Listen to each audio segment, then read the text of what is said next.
This is Background Nippon. There is nothing here that needs your attention.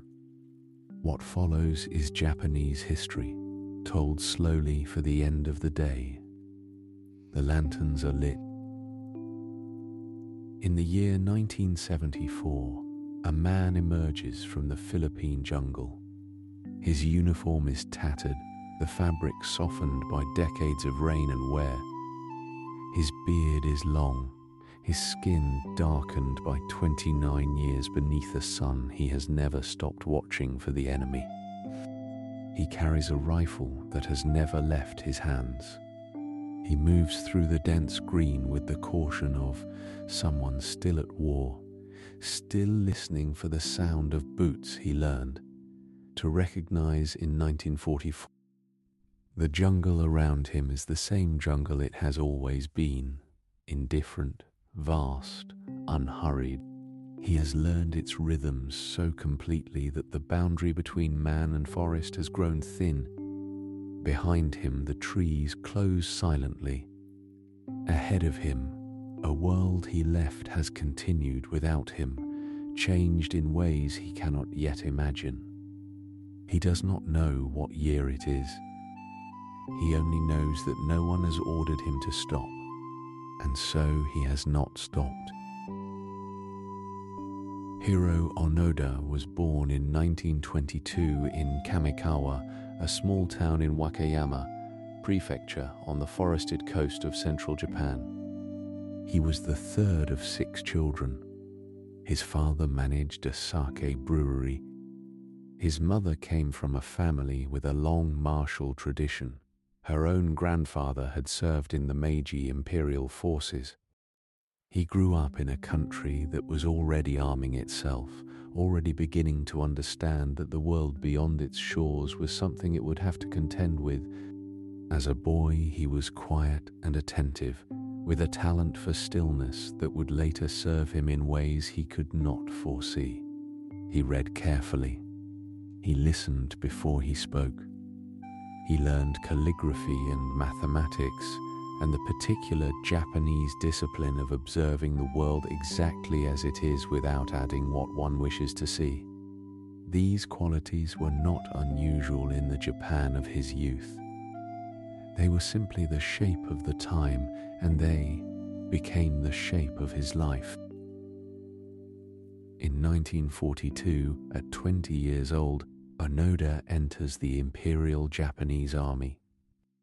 He shows an aptitude for intelligence work, the patient, detail-oriented thinking that reconnaissance demands.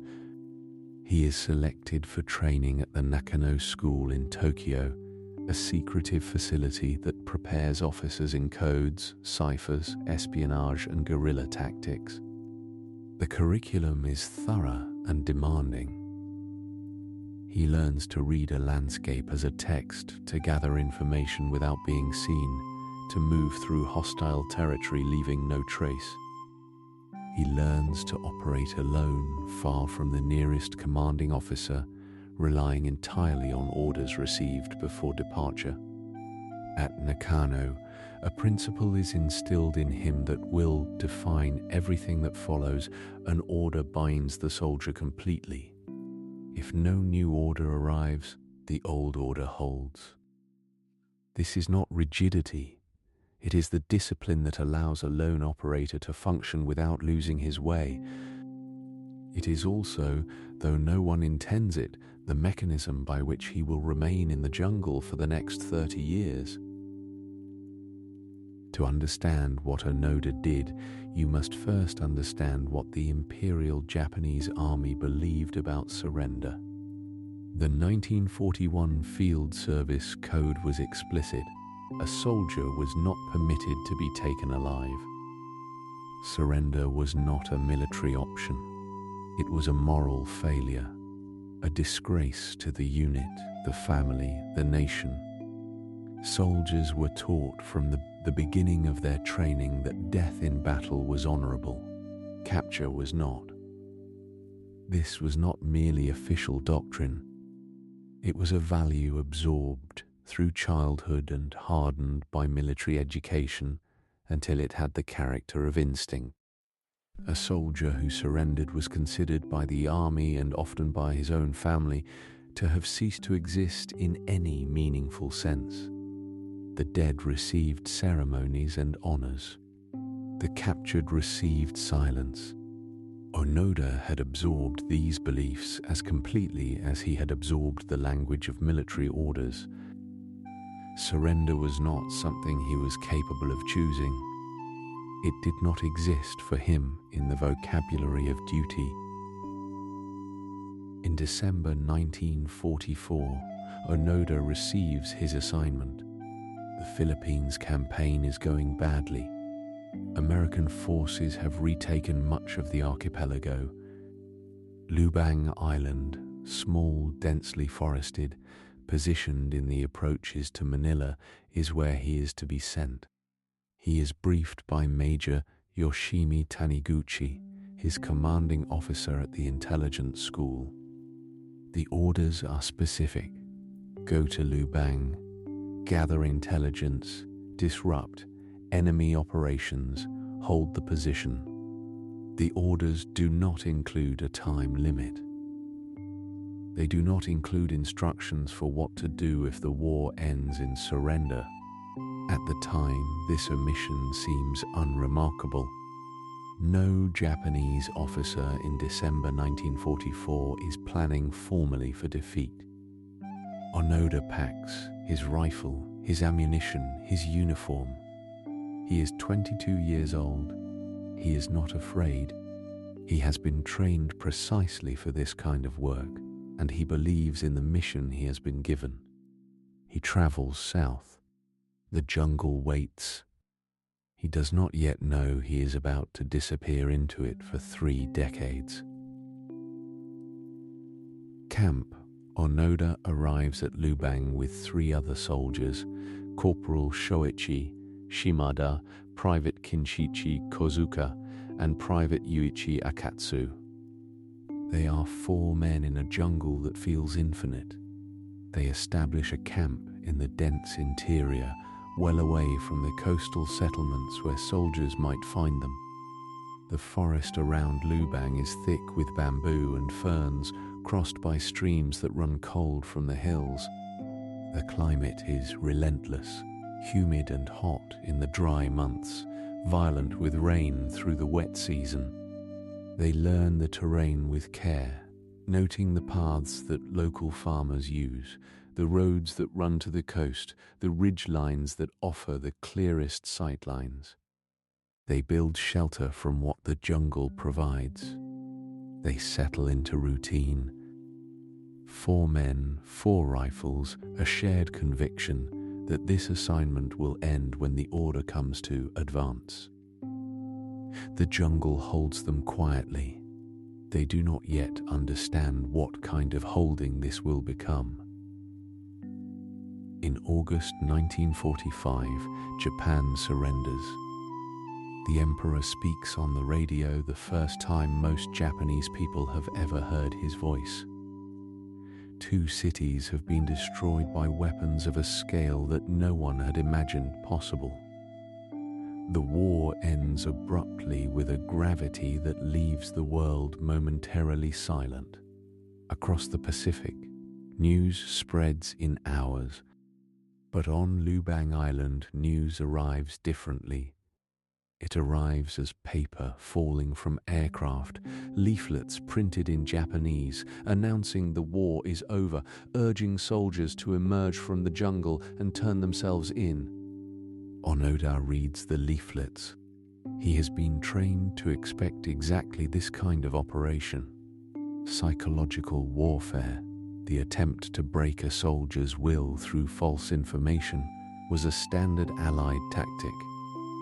A leaflet dropped from the sky declaring the unthinkable has the look to his trained eye of a fabrication. He weighs the document against everything he has been taught. He places it in his pack. He returns to the camp. He does not believe it. More leaflets arrive in the months that follow. Broadcasts come from Radios in the villages at the jungle's edge, voices in Japanese, speaking of peace, of a new constitution, of the occupation, of returning home. Local people approach the paths and call out that the war is finished, that Japan has surrendered, that the soldiers in the trees can come down. Onoda analyzes each of these communications with the same method he learned at intelligence school. Who would benefit from him believing this? The enemy. Who would be harmed if he acted on it? Japan's position on the island. He has been trained to consider motive. The motive here from where he stands is obvious. The logic is airtight. It is also completely wrong, but he has no way to know that.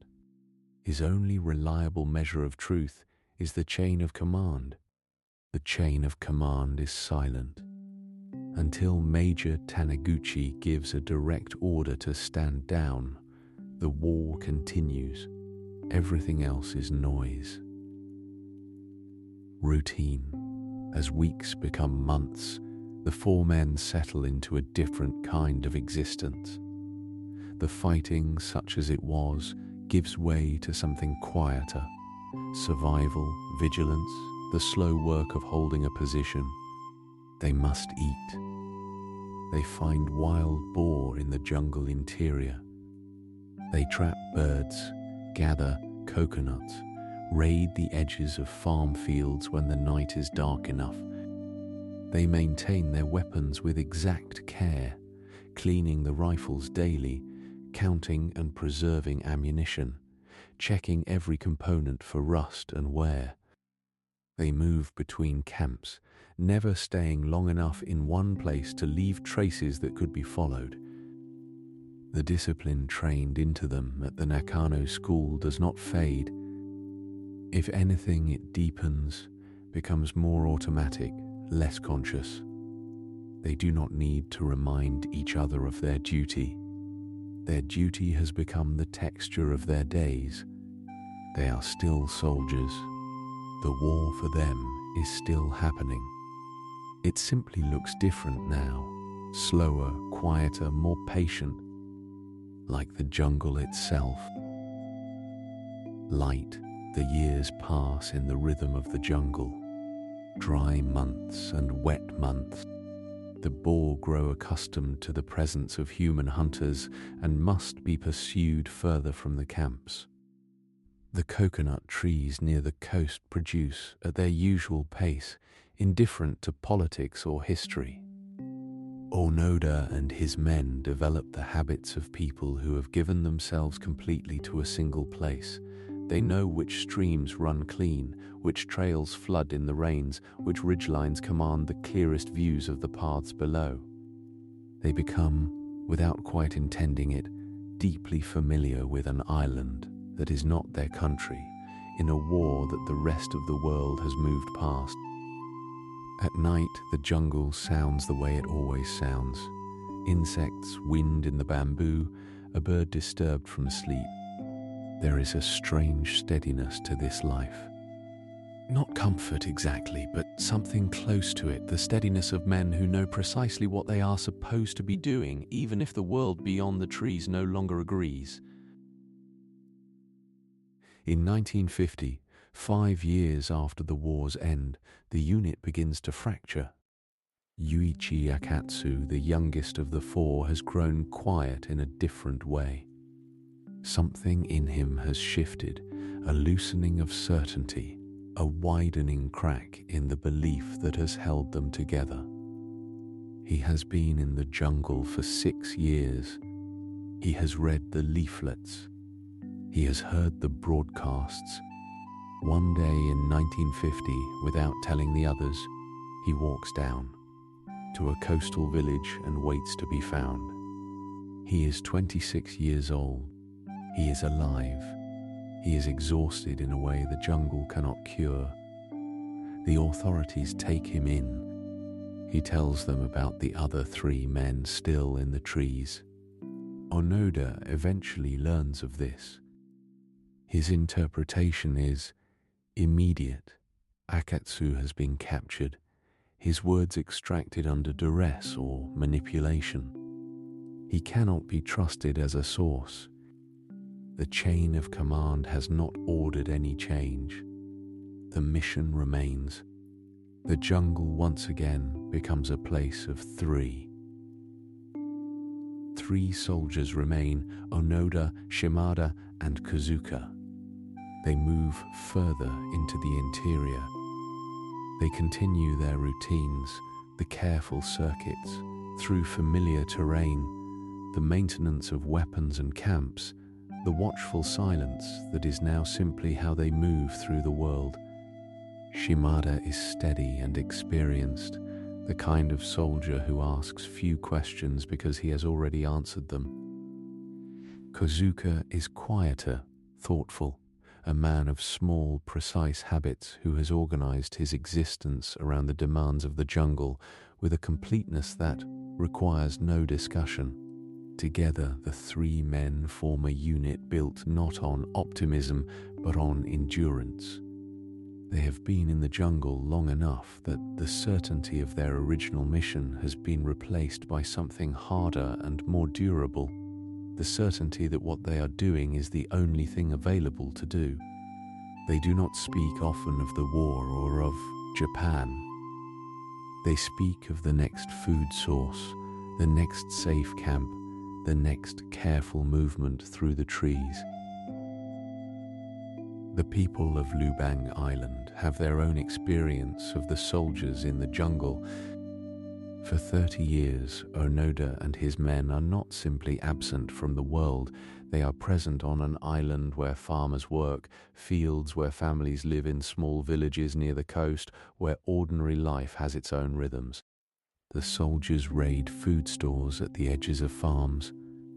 They are occasionally spotted.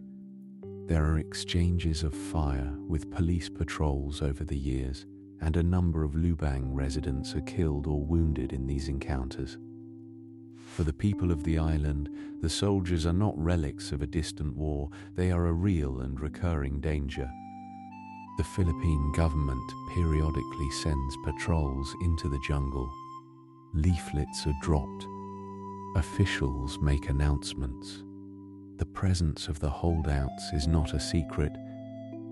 It is simply a problem that resists solution for nearly 3 decades because the men in the jungle will not come out and no one can reach them on the terms they require. In 1954, 9 years after the war's end, Shimada is killed. A patrol of Philippine police encounters the men in the jungle. There is an exchange of fire. Shimada falls.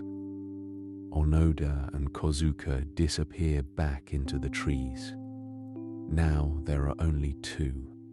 The loss of Shimada is significant. He was the senior NCO, the experienced core of the small unit, but it does not change the mission. Onoda is now, by default, the only officer. Kozuka follows his lead as he always has. They adapt. They draw closer together in the silence. Onoda is in his early 30s. He has now been in this jungle longer than he spent in military training, longer than any formal posting would have lasted. The shape of his face has changed, hardened by years of outdoor life. His movements are economical, refined by a decade of necessary stealth. He has become something the training at Nakano perhaps intended but could not quite have foreseen. A soldier for whom the mission is not a phase but a permanent condition. 18 years. Onoda and Kozuka remained together for 18 years, a span of time long enough to contain a childhood or a career or a marriage. They do not speak often. They understand each other through the grammar of shared survival. They know each other's habits, preferred sleeping places, ways of moving quietly through undergrowth. Kozuka is Onoda's only companion, his only remaining link to the Japan they both came from. The world outside the jungle shifts around them in ways they can barely perceive. Sounds from the coast, the appearance of different vehicles on the roads, the slow change in the style of buildings visible from the ridgelines. None of it penetrates the logic they live by. The rifle remains functional, cleaned and maintained with absolute care. The jungle around them shifts slowly. Streams change course, trees fall, new growth covers old paths, but Onoda and Kazuka remain constant. Their world is defined entirely by the mission. After 18 years, they cannot remember clearly what any other kind of world would feel like. While Onoda waits in the jungle, Japan is rebuilding itself with a speed that astonishes the world. The Tokyo Olympics take place in 1964. The bullet train begins running that same year. By the late 1960s, Japan is the second largest economy on Earth. Young Japanese people are listening to Western music, watching color television, buying cars. The country that sent Onoda to Lubang no longer exists in the form he was part of.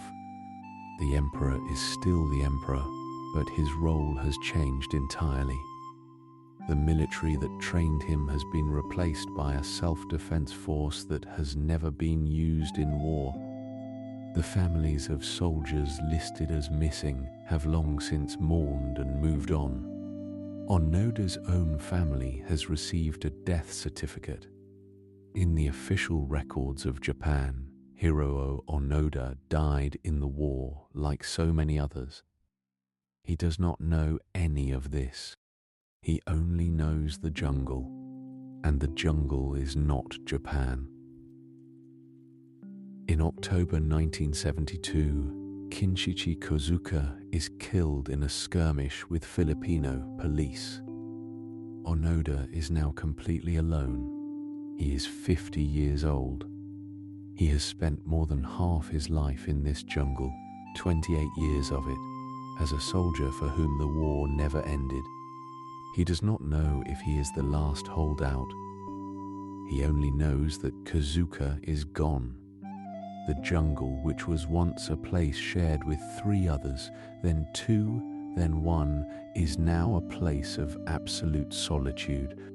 He continues. He hunts alone. He gathers alone. He maintains the rifle alone. He stands watch, though there is no one to relieve him.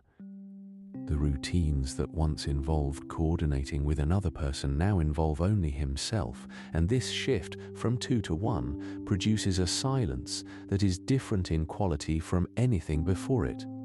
He has been a soldier with no army for a long time. He is now a soldier with no one. But still he does not stop.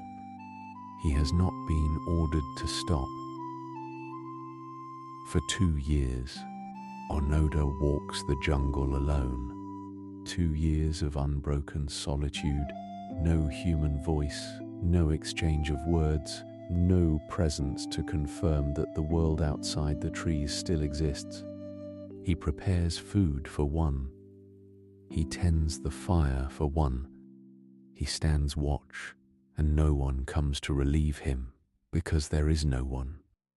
He has become, in these 2 years, something that is difficult to describe, a man in perfect isolation, sustained entirely by a set of orders that were given to him in 1944 by a superior officer he has not seen in 3 decades.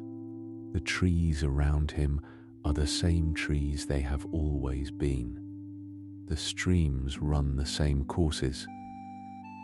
The boar move through the same dense undergrowth. Nothing has changed, and yet Kazuka's absence has made the silence heavier, more complete. He continues his circuits. He continues his maintenance. He does not stop, because stopping would require an order, and no order has come. The jungle holds him. He has no way to know it is nearly over. During these decades, Japan has not entirely forgotten. Intermittently, aircraft drop leaflets. Loudspeakers broadcast from the coast.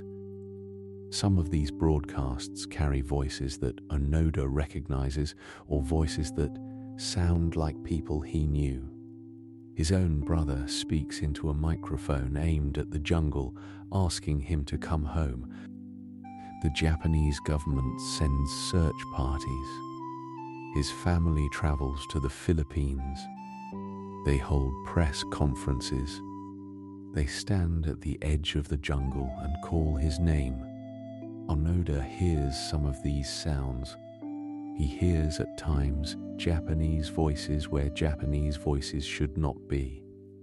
He interprets them as he has always interpreted such things as sophisticated operations designed to make a soldier believe the unbelievable. A mother's voice broadcast from a loudspeaker mounted on a jeep, asking her son to come out of the trees. This too is a possible fabrication. He listens. He does not move. He waits for the one thing that will never be broadcast from any loudspeaker, a direct order from Major Taniguchi. Soldiers Onoda was not the last Japanese soldier still fighting. He was the most famous, but he was not alone in the category. Across the Pacific, in the years after the war, there were others, men who had been cut off from communication, or who refused to believe the surrender, or who had been posted to remote islands and simply never received orders to stop. Some emerged in the late 1940s and early 1950s, thin and disoriented, to find the world transformed. Others were found dead years after the war, still at their posts. In the Philippines alone, there were several confirmed cases of holdouts still active into the 1960s. For the Japanese government, these men were an embarrassment and a grief, remnants of a war that the country was trying hard to leave behind, evidence of what absolute obedience to a military doctrine could produce. For Onoda, if he had known about them, they might have been a kind of confirmation that he was not wrong, that others had reached the same conclusion by the same logic. In February 1974, a young Japanese man named Norio Suzuki arrives on Lubang Island. He is 23 years old, with the easy confidence of someone who has spent the previous years traveling through Asia and does not recognize the concept of impossibility. He has come to Lubang for a specific reason. He wants to find the Japanese soldier rumored to still be hiding in the jungle. His friends have told him it cannot be done. The Philippine government has spent years trying. The Japanese government has sent search parties. Suzuki has decided to try anyway. He is not a journalist or a government official. He is simply a young man with an idea and a willingness to walk into a jungle alone and wait. He sets up a basic camp. He moves quietly along the paths. He calls out in Japanese. He leaves small items, food, notes, at locations he thinks might be watched. And then, after days of patient presence, someone steps out of the trees. The moment is extraordinary for both of them. Suzuki sees a man step from the undergrowth, bearded, deeply tanned, dressed in the remains of a 1944 Japanese army uniform, carrying a rifle that is clean and functional despite its age. Onoda sees a young Japanese face, speaking Japanese, wearing civilian clothes, carrying a camera. They look at each other across a distance that is not only physical. Onoda is 52 years old. Suzuki is 23. Between them lies every decade that, Onoda has spent in the jungle and Suzuki has never known. They speak carefully. Suzuki tells him the war is over. He tells him about the decades that have passed, about Japan's transformation, about the world as it now is. Onoda listens. He has heard these things before in broadcasts and leaflets, and he has not believed them. The information is the same. The source is different. A young Japanese man alone in the jungle with no visible reason to lie. Onoda considers this, but the central problem remains. Suzuki understands Onoda's position, though he finds it difficult to fully comprehend. Onoda is not delusional. He is not confused about the facts Suzuki is presenting. He simply does not recognize Suzuki as a valid source of orders.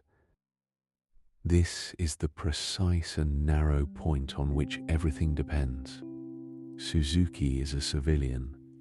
He has no rank, no authority, no standing in the chain of command that Onoda was part of. Even if everything Suzuki says is true, and Onoda does not rule out that it might be, it changes nothing. An intelligence officer operates on orders. His last orders were to hold the position. Those orders have not been superseded by anything coming through a valid channel. He explains this to Suzuki directly, without anger or apology. Suzuki listens. He understands what is needed. He leaves the jungle. He goes to the Japanese authorities with a message: Onoda is alive, he is willing to talk, but he requires a direct order from his commanding officer. The machinery of government begins to move. The Japanese government moves quickly. Major Yoshimi Taniguchi, the officer who gave Onoda his orders in December 1944, is located. He is now 61 years old and has been living as a civilian for nearly 3 decades. He runs a bookshop. He has long since left military life, though the military never quite left him. When he is asked to travel to the Philippines to find his former subordinate and formally relieve him of duty, he agrees immediately. He understands what this journey means, not just for Onoda, but for the idea of the orders he gave in 1944. Those orders have been obeyed without deviation for 30 years. The man who gave them has the obligation to be the one who rescinds them. He is given a uniform for the occasion. He is flown to the Philippines. He is brought to the edge of the jungle. 2 old men who last saw each other when one was a young officer and the other a young intelligence trainee prepare to meet again in the trees of Lubang Island. On March 9, 1974, Major Taniguchi finds Onoda in the jungle. The encounter is formal and quiet. Taniguchi shows Onoda written orders, official documents properly formatted, bearing the correct seals and signatures, formally relieving him of duty and ordering him to cease all military activity. He reads the orders aloud. He tells Onoda that the war ended in 1945, that Japan surrendered unconditionally, that the military was dissolved, that the orders given in 1944 were never formally rescinded, and that he is now rescinding them. Onoda listens to all of this without interrupting. He reads the written orders himself carefully, the way an intelligence officer reads a document, checking every word, every form, every element of its authenticity. It is authentic. There is no doubt. The chain of command has spoken. After 30 years of waiting for this moment, it arrives as something almost impossibly small: 2 old men standing in the Philippine jungle, one reading a piece of paper to the other. It is enough. It is exactly enough. Onoda lays down his rifle. It has been in his hands or within his reach for 30 years. He has cleaned it every day. He has never let it rust. He was issued it in 1944, and it remains functional, a testament to the care he has given it and to the absolute seriousness with which he treated his obligation to remain a soldier. He also surrenders his ammunition, 500 rounds, preserved and counted, several hand grenades, a bayonet, a sword still sharp. He presents these to Major Taniguchi and to the Philippine officials who have come to witness the moment. There are photographs. There are journalists. The world has been waiting to see this, though Onoda did not know the world was waiting. He lays down his equipment with the precision of a soldier, completing a formal transfer, not with relief or not obviously with relief, with the gravity of someone who has just done the most serious thing he has ever done, followed an order that required him to stop. Onoda is brought to Manila. He is cleaned up, photographed, examined by doctors. He is 52 years old and physically in remarkable condition, lean and strong from 3 decades of outdoor living, though his eyes have the particular quality of someone who has spent a very long time in one place and is now encountering the world with senses sharpened to a pitch that no longer quite fits. President Ferdinand Marcos receives him officially and pardons him for any acts committed during his 30-year presence on the island. The pardon is a formality and a diplomatic gesture, but it is also an acknowledgement of something difficult to articulate, that this man followed his orders to the absolute limit, and that this fact sits uncomfortably between admiration and tragedy. The international press covers the story extensively. The image of Onoda in his preserved uniform, emerging from the jungle with his still functioning rifle, travels around the world. He becomes almost instantly a symbol. He does not yet know of what. When Onoda returns to Japan, there is a crowd at the airport. He has been declared legally dead. His family has had a funeral for him. A generation has grown up in a Japan that does not know him. He walks through the arrivals hall in his pressed uniform, and he is met by journalists, officials, family members who are now old, and strangers who have read the news and come to see him. The Japan he returns to is not the Japan he left. The buildings in Tokyo are taller and more numerous than anything he could have imagined. The cars are different. The fashion is different. The sounds are different. The language is the same. But the expressions people use, the words for things, the rhythm of daily conversation, all of this has drifted while he was gone. He stands in the middle of it, with the bearing of a soldier who is trying to understand his new orders. The new orders are simply be a civilian. He does not know how to begin. The adjustment is harder than the jungle. This is the thing that surprises people who learn the story, that the man who survived 30 years alone in the Philippine wilderness finds the return to ordinary life more difficult than the wilderness itself. In the jungle, every element of existence had a clear purpose. Food, water, shelter, vigilance. The mission gave structure to every hour. In Tokyo in 1974, the structure is absent. The city moves at a pace he finds disorienting. People around him are occupied with concerns that feel from where he stands incomprehensibly small. He gives interviews. He writes a memoir. He He speaks publicly about his experience, but the private dimension of the adjustment, the long, quiet work of reorienting a mind that has spent 3 decades in a single mode of operation, is less visible and more difficult. Japan wants to honor him. He receives that honor, but he cannot quite find where he belongs in the country he was fighting for. In 1975, Onoda emigrates to Brazil. His older brother Toshio has been farming in the state of Mato Grosso for years, and Onoda goes to join him. He and his wife Mati, whom he married shortly after returning to Japan, settle on a ranch in the Brazilian interior. He raises cattle. He manages the land. He rises early, works through the day, and sleeps with the kind of thoroughness that comes from having spent decades in a state of permanent readiness.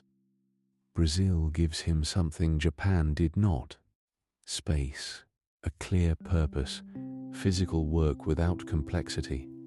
The ranch is demanding in ways that are familiar to him, the same attentiveness to terrain, to weather, to the rhythms of living things.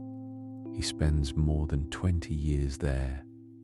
He becomes, by all accounts, a skilled and committed farmer.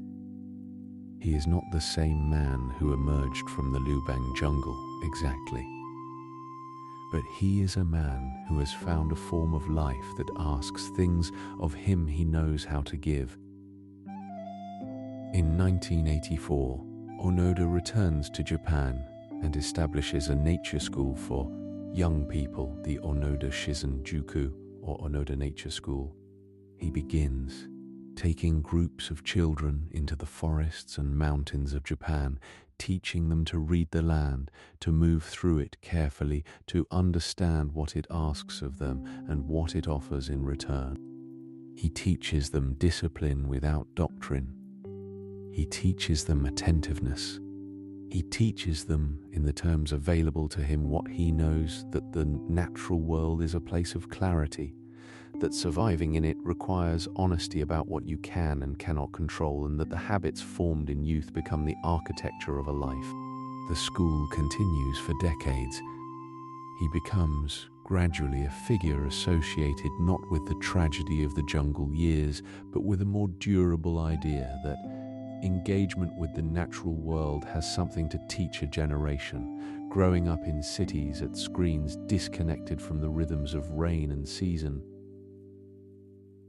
Hiroo Onoda died on January 16, 2014 in Tokyo. He was 91 years old.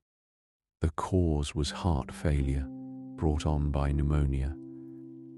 He had been, by any measure, a long-lived man, having survived 3 decades in a Philippine jungle, 2 decades of Brazilian ranching, and 30 more years of public life in Japan with the kind of deliberate quiet that characterized everything he did.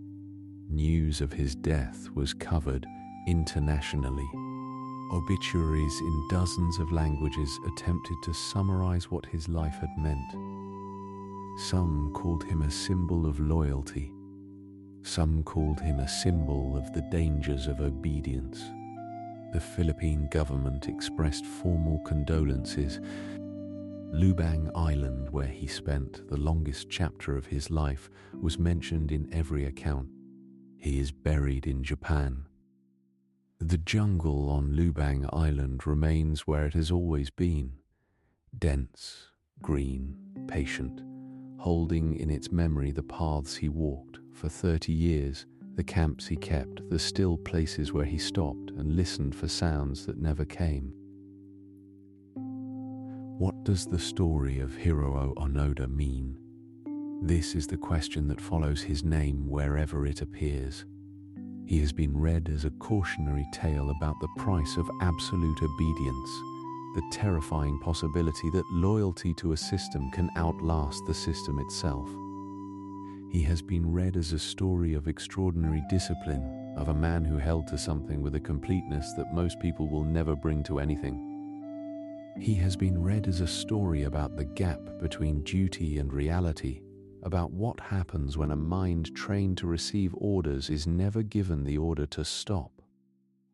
All of these readings are available in the same facts. He was not a villain. He was not a saint. He was a man whose training was thorough, whose character was consistent, and whose circumstances were unlike anything the training had been designed for. He obeyed until someone told him to stop, and then he stopped and tried to find a way to live. That is the whole of it, and it is more than enough to keep a person thinking through the quiet hours before sleep. The lanterns are lit. Sleep well